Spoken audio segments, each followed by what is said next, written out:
Great, welcome everybody. Great, welcome everybody. It's 6:01. I'd like to call this meeting to order. Could you do a roll call for me, please, Kim? Karen Anderson. Here. Tammy Hines. Here. John Long. Here. Greg Meyer. Here. Scott Middlecamp. Here. Greg O'Connor. Here. Lisa Schumacher.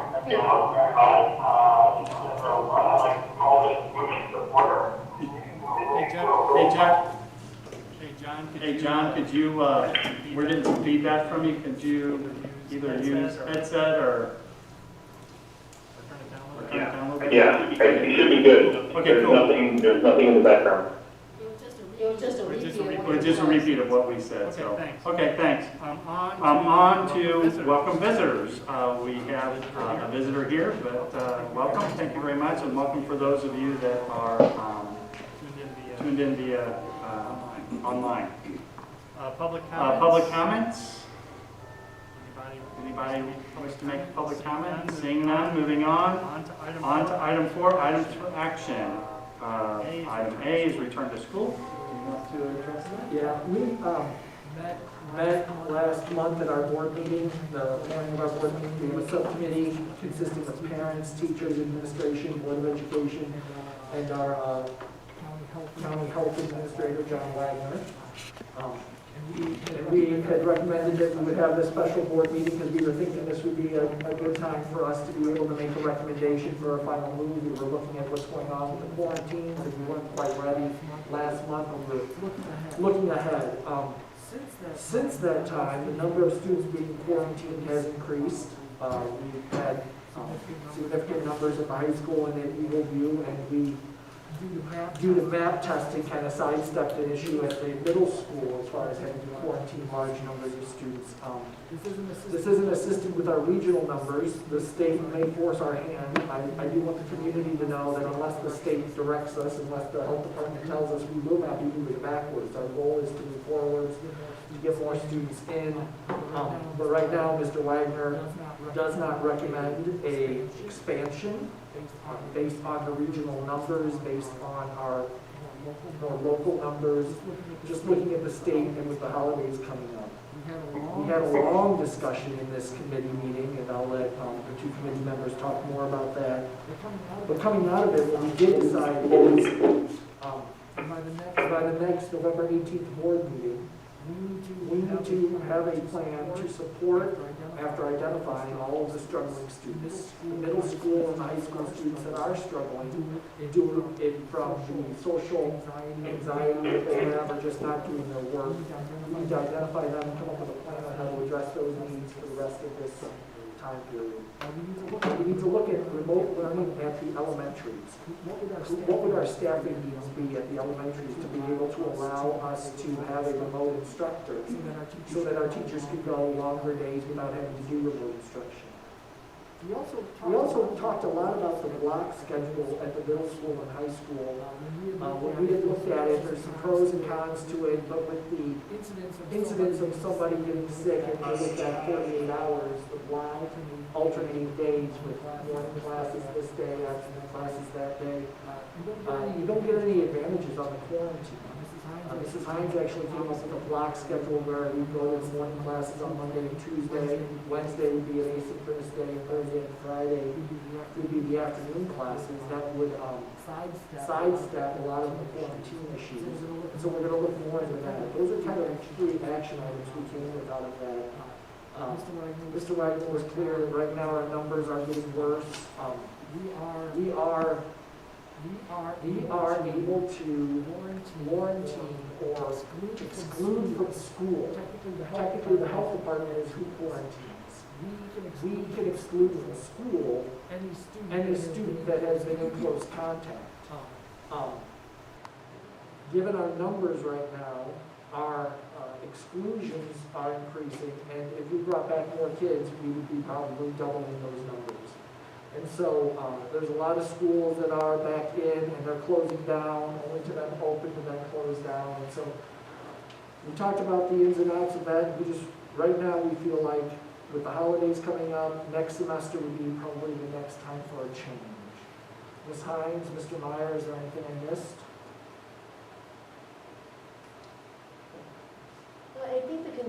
just still, I mean, I completely understand where Mr. Wagner's coming from, and it makes complete sense. The concern is, when are we gonna be able to go back? And how are we gonna make that change? Because talking to Mr. Wagner, it didn't seem very likely. I know he thinks numbers are gonna go down in January, but it's still, he was saying when he put all the kids together, they're no longer social distanced. And that's when we're gonna see more positive cases even within the district. And they're kind of overwhelmed. They said they can hire more people. But I guess the question is, you know, when will we be able to? And I think that's what we've got to figure out. And I guess maybe study more deeply. Yeah, the overwhelming part of it is kind of frustrating, and this is where I think we really need the community to come together for us. Because what happens is when we quarantine or when we exclude from school students, they're not positive, they don't have a COVID case, and so technically, when they're at home, they're doing whatever they would like to do, and they're going out with their friends, and they're still connecting with people, and then that adds additional work on trying to track that down and to do that. We really just need the community to work with us on trying to reduce these numbers by when you're quarantined or isolated to stay out of close contact with people, to be going out after you've been told you need to stay home for 14 days and then still going out with all of your friends. It's counterproductive, and it's not assisting us in our abilities to try and get kids back into school. Mr. Meyer? Well, I mean, my opinion on the matter has never been a secret. I want all the kids in all the time. And I think whatever we can do to move towards that goal is in our best interest. As Superintendent alluded to, though, the problem we have is with social distancing and not being a possibility for full classrooms. We have one student that gets sick, we have to quarantine so many.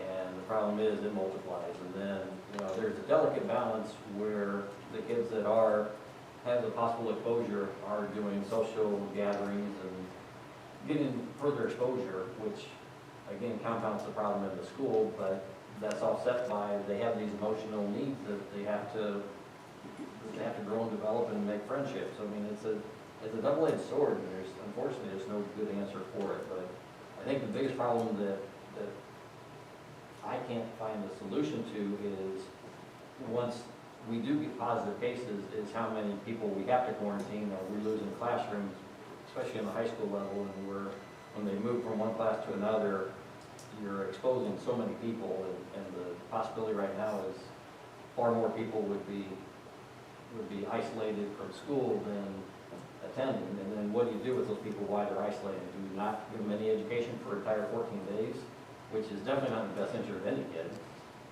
We don't have the resources currently to throw all those into a remote session and back. Then that's not good for the kids. Again, I'm no educational expert, and I think the risk to the children going back to school is very minimal. I don't think I think I'm a big risk and reward guy. There's no doubt about it. But I think the risk to return to school is minimal for the kids. But the problem is we're trying to prevent this disease from spreading. And when you do that, and you got to quarantine so many different people on so many levels, it just becomes nearly impossible. You bring up a good point, and that's the risk, and that's our job is to educate the students in the best fashion that we can. And I think I agree that if we brought students back, we wouldn't see a lot of students getting sick. But what we would see is a lot of students with every sickness, a bunch being quarantined. And so it's for the continuity's sake, the coming out and the going back in, the coming out, going back in, that's not educationally good either. Now, we do have children that are struggling. The parents have made that quite clear. We need to address that. We need to come up with a plan on how we're going to identify and then support these students that are struggling both socially and academically. And so that's what we're going to be coming up with now and really hitting that hard. So Greg, the committee made a recommendation not to make a change at this time? we really made a recommendation, we couldn't come up with a recommendation, so there's this is a two-sided issue. Well, that's, But, you know, right now, Understandable. before the meeting was scheduled, the governor has acted additional mitigation for the region, which we didn't count on happening.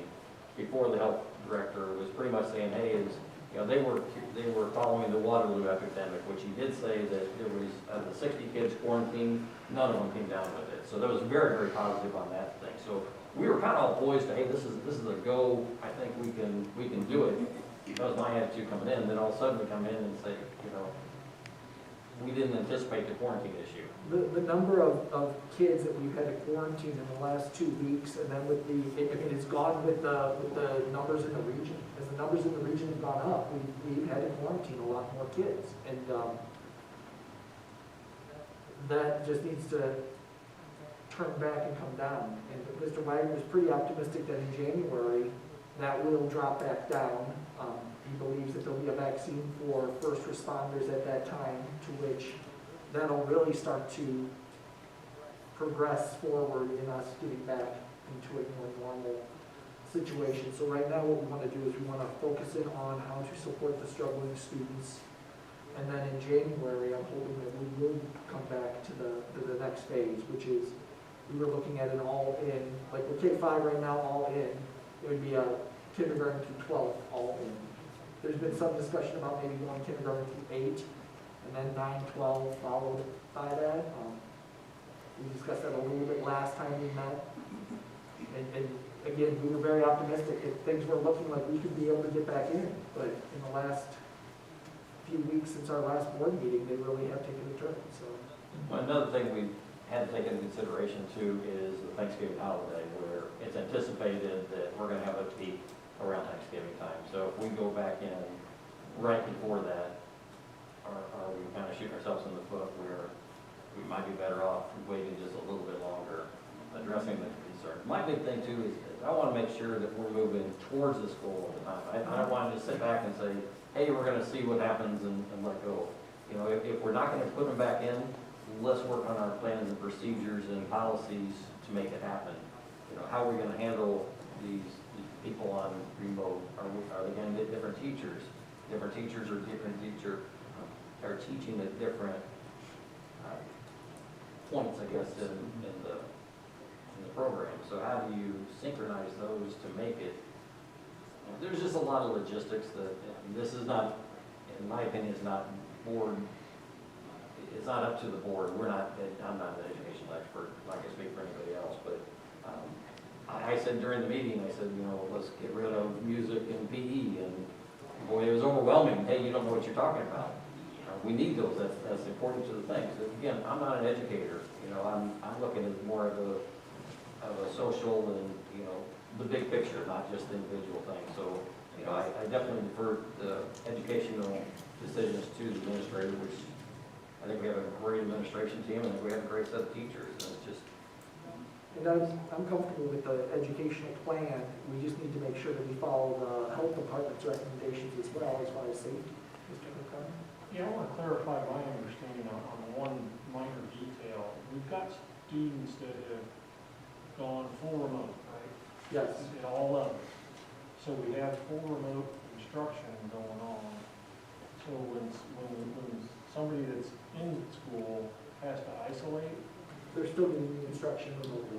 so they are getting, okay, because I thought you said they were cut off for 2 weeks while they were isolating, or maybe I just misunderstood. There's one of the options. What? It was cut off socially from their, you were No, talking about the social. there are districts that have a remote learner, so there's a remote teacher. So let's say that I teach third grade, Mr. Middlecamp teaches third grade, Ms. Anderson teaches third grade, and you're the remote teacher for third grade. There are districts where if my kid, a student in my class gets put on quarantine, they don't get any instruction for those 2 weeks. There's other districts that would take that student, they put them with you, so that now they're getting a new teacher, but they're kind of in a different classroom. So we've got students now who are isolated. Right, but I teach remotely and I teach in person. And so does all of the, every teacher in our district teaches both. Right. But And that's why we go with the shortened day. any student that's isolated is getting remote instruction. Yes. They go into that Okay. Okay, I thought they were. That's why it works now that wouldn't necessarily work if we went all in. Is there any possibility that the K through 5 that is actually going every day, 8 to 12:30, could be increased to a full school day? That's what we were talking about with getting a remote instructor. Because really what it is we've got so many people that are remote, you can't take away the time for the remote instruction unless you assign it. And so, just with quick numbers, we believe we would need 5 new teachers to be able to put one at every grade level so that you can do the remote instruction. But then it's the question of what do we do for the kids that get on quarantine and move them in there? We can come up with a plan for that, look at it, and then bring it to the board for consideration. But then we have a concern that was brought up that the CEA may have an issue with that, because then those teachers are teaching in-person kids all day versus the other teachers not. So that was brought up. Yeah, we would have to look and we would discuss, we'd continue our discussions with those plans. I mean, no plan is being thrown out by the CEA or by the administration or by the board. But there are, with every plan, we want to make sure that we're not just looking at how to solve this problem here. We need to look at all the other subsequent problems, because when you talk to the surrounding districts that are doing this or that, you find out what's worked and what hasn't. And so what we want to do is we want to take what works while we still improve what hasn't. Well, and that's where Greg and I are saying we're not educators, so we're sitting in there throwing out ideas, not realizing that we have an issue with this over here either. So that did come up. But when it comes down to it, I mean, if we're talking about putting the younger kids back in, I really don't, as a board member, I don't have a problem hiring 5 more teachers to handle the remote if we can get these kids back in school. I think it's We have to start incredibly somewhere. We have to important. start somewhere. Right, we We need to gotta get start that. at a level, and we gotta start somewhere and start working towards it. I mean, I'm gonna say, like I said at that one meeting before, why are we treating this so much different than the flu? We don't close our school down because tons of kids get the flu. We do close the school down because tons of kids get the flu. I mean, there's been times when the school has been shut down for not an extended time like this, but they have completely shut it down because the number of teachers that have been impacted, the number of students, and they need to do a massive clean. Similarly, So yes, that does happen. and we do that under the direction of the health department. And so when that does happen, you do that with the health department. In this situation, we're doing the same thing. It's the health department that's really kind of recommending that we don't change what we're doing right now. Well, the health department, I think, yesterday, he was for going back, but I think some things came to light for him this morning from the government, or from the state, from the governor's office, that he wasn't aware of either. So he said it would be he said the state's moving in one direction, and we would be going contrary to what the entire state is looking at. So he was saying that's one reason he's recommending not go back all in right now. He's looking at the state is in the looking at the state, our numbers are going up.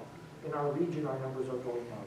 In our area, the numbers are going down. And so with everything being closed down to try and mitigate those increasing numbers, the school should not close down, but should just stay where it's at. But didn't he even say the governor's office is considering like shutting the entire state back down or something? And he said that would, while they're considering that, we should not be He saying said that no. there's been talk about a statewide return to remote learning for all.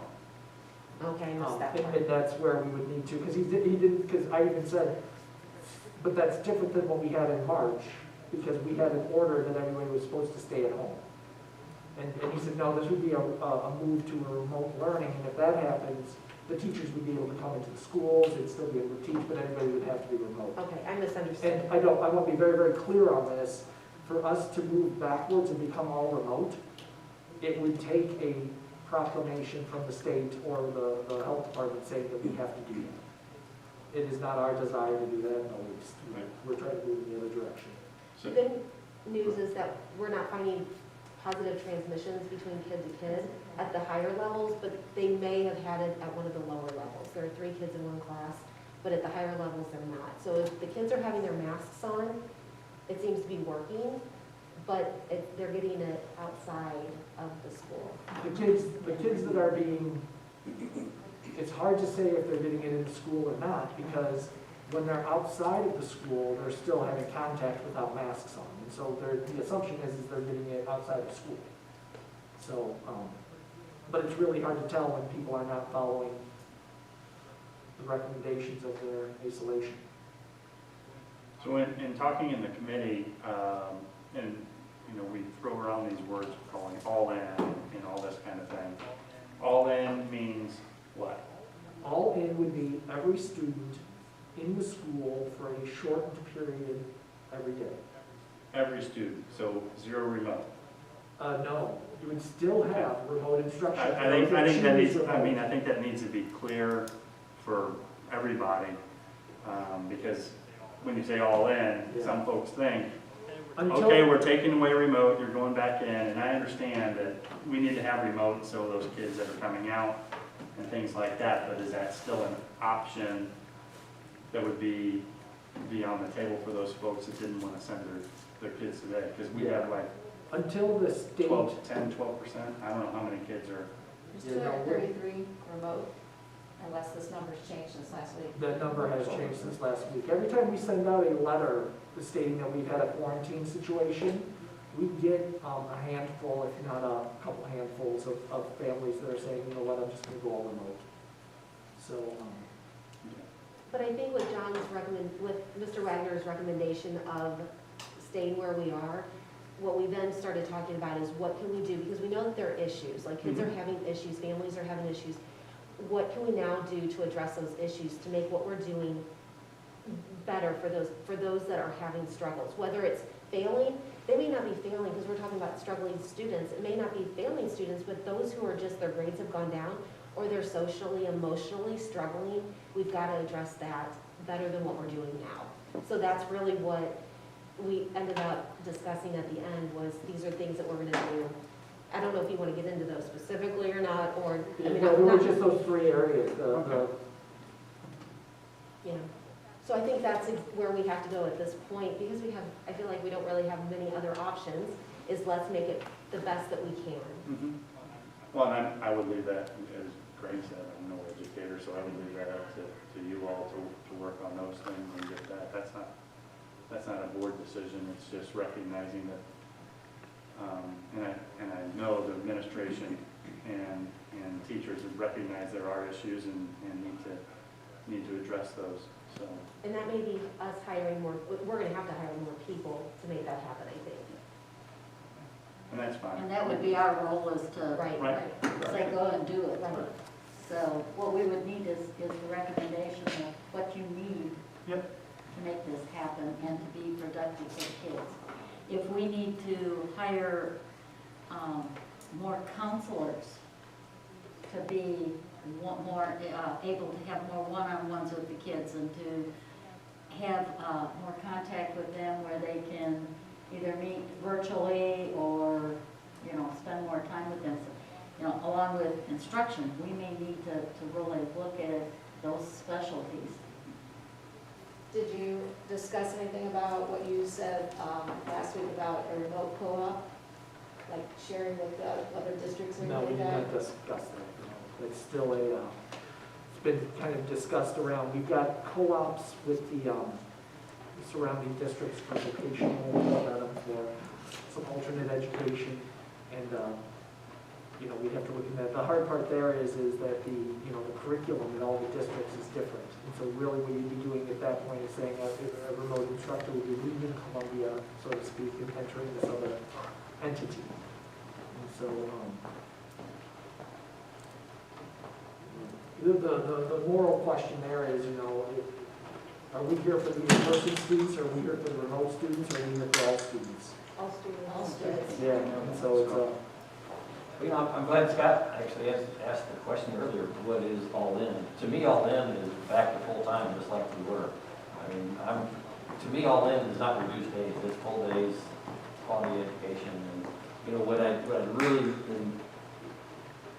if at all possible, what I think is the best solution is, again, full days for all the kids and have remote learning, be participating in the classroom, have cameras on the teachers, let the kids that are remote participate remotely, but they're part of the class. And I think that way you don't have to hire as many people, the kids get the quality education, if they do get sick, they have to go remote, they can participate remotely. We are looking at some And I'm- technological things. I know, and before you answer me, I understand that's a simple, oversimplified deal, but I sat in on a session, I don't know if anybody else did, with the IASB, one of the regional conversations, and it was on remote learning. And one of the things that they talked about was, as Greg was referencing, having the cameras and everything. And they did indicate that it was quite an expense to set up a classroom because you had to have multiple screens and the networks and stuff, but it was quite a system. So yeah, it would definitely be worth putting our tech folks into figuring out what's needed, how much is needed, and Well, look at the possibilities. Yeah. We have a community member that's part of Iron Man Studios that does a lot of the conferences and whatnot, and we're actually meeting with him tomorrow to go over some of the solutions that he's come up with that would be, in his mind, simple. Because we're not AV people, we're not production people, and so, Right. but he is. And so he reached out to me and we formed this connection, and now we're looking at some of the options of making those presentations a little more polished, a little more easier for the teachers and more user-friendly for the students, so. well, that would be good for the high school especially. And if we looked at Greg's proposal of all in, all kids every day, all day, the challenges for the district would be what? Going backwards, I would think. You mean getting everybody sick? Getting people sick and they have no place to go. Our logistical challenges would be lunches. How are we going to supervise lunches? We're only allowed 50 in a space. So it'd be the lunches, it would be the scheduling of the remote, separating the remote. So what happens with the students when they come in and out? It's staffing. So we can look at plans for that. And then we had, I think that was mentioned before, because for those that weren't in that meeting, to go over the concerns that we were talking about, I think one of them too was just contact tracing. It's already really challenging, and it was said that it would be, if we double that, we're not gonna have anything else, we're gonna be doing that all day long. Yeah. We are currently all hands on deck when it comes down to calling families and whatnot. There's been times where I've had a call, we had a late incident happen, and there was a bus issue, and so Mrs. Johnson, Mrs. Costelli, and I all took a third of the list, and we started calling families and saying, you got to come pick up the kid. It's the day-to-day operations of just the quarantine. My goal is to try and get through a day without a quarantine situation, and so far I've not made it. Friday night I was really optimistic that I'd be able to make it a couple days without a quarantine situation, but on Saturday and Sunday we both had situations that we were looking into, so. It is a full-time job right now, just that quarantine. As far as, it keeps being brought up that lunches seem to be the problem. Has anybody sat down and thought about some ideas or whatever? Because I alone can sit and think of ideas that could happen for each school. Right, would you, do they eat in the classroom? Can they eat, can we get volunteers to come in and supervise during the teachers' duty free lunch? Is there a rotation of that? I mean, there's a lot of different schedules we've looked at.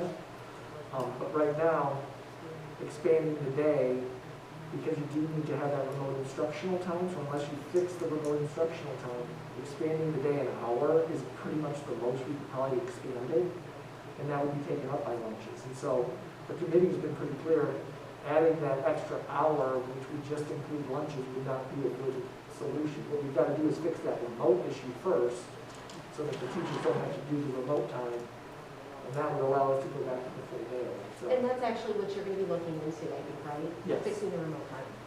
I actually think the lunch is the easiest thing of this whole thing to solve. I mean, you brown bag it, eat the thing, you pick up a lunch, and, it is what it isn't. There's a lot of pieces that need to happen for that to work, so. I was with a group of parents Friday night, and a lot of their concerns are that after you do roll call in a classroom, you've lost so much time doing the roll call, and when you're only in for a half day, and you've got like basically 23 minutes of teaching time, and it's not, they just feel like it's still not helping. And are they in band and choir? Are they allowed to play their instruments? Are they singing? And if they're not doing stuff like that, just during the pandemic, is there something that we could do to just focus more on core classes instead of doing the band and the choir, just during, this pandemic? Because if they're not allowed to play their instruments and they're not allowed to sing, what kind of education are they getting in band and choir right now that maybe they could be practicing or focusing more on a core subject? I believe that they are doing their instruments with slits in there. I believe that they are. I'll look into them. I know that they are singing with their masks on. One of the problems that we had also, this is a good thing, but our band and our choir are both large. And so if we came all in, we'd be having classes where we had to split them and figure that out because there's over 50 kids in our choir, 50 kids in band, so. And I'm not against band and choir, I'm just Right. saying, during this pandemic time, is there something a little bit different that we can do to focus on core subjects? And I think like the band and choir are part of that mental emotional development for kids. And to take that away from them could be quite an impact. And there's kids that go on to be music majors. And so you're taking, it's just like you take away a chemistry class from a student that wants to be a chemistry major. So you've got to have that there. And that's the problem is, it'd be really easy to make a solution for Mr. Middleton.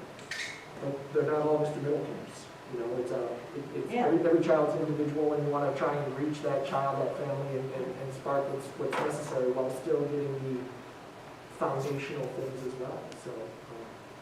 At least I said those exact comments during the committee meeting, and about 95% of them jumped on me about that. Well, I'm not against band or choir, I'm just I speaking up and bringing forward with some concerns that our parents have in our district. And that was one of my points during the meeting also, is I don't want to hear can't. I want to hear how what do are we solve we it, doing what to do we help do, fix this or how do we move move forward?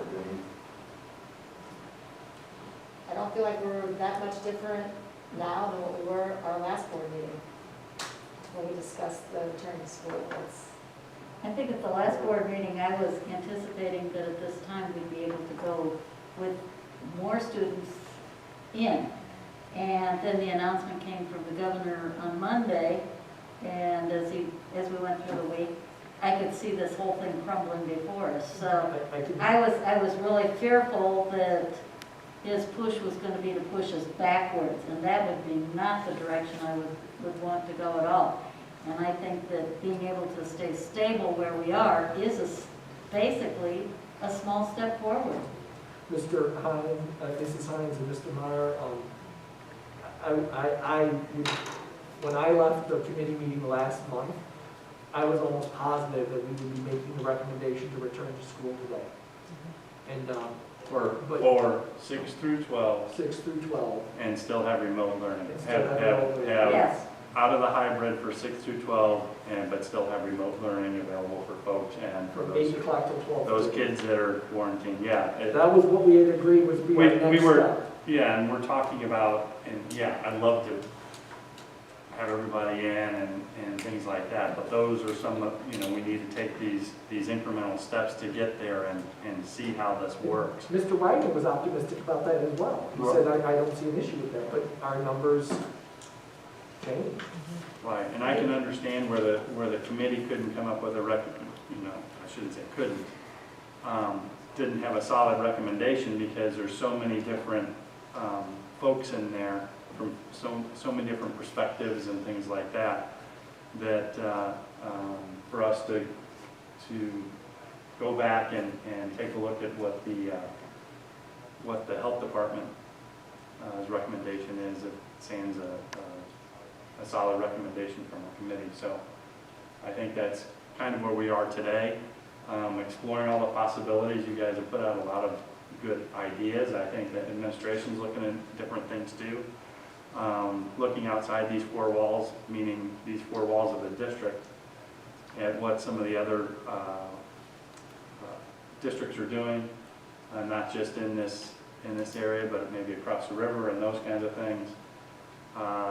You know, a district our size may not have the luxury of having a lot of space to really spread folks out, like some other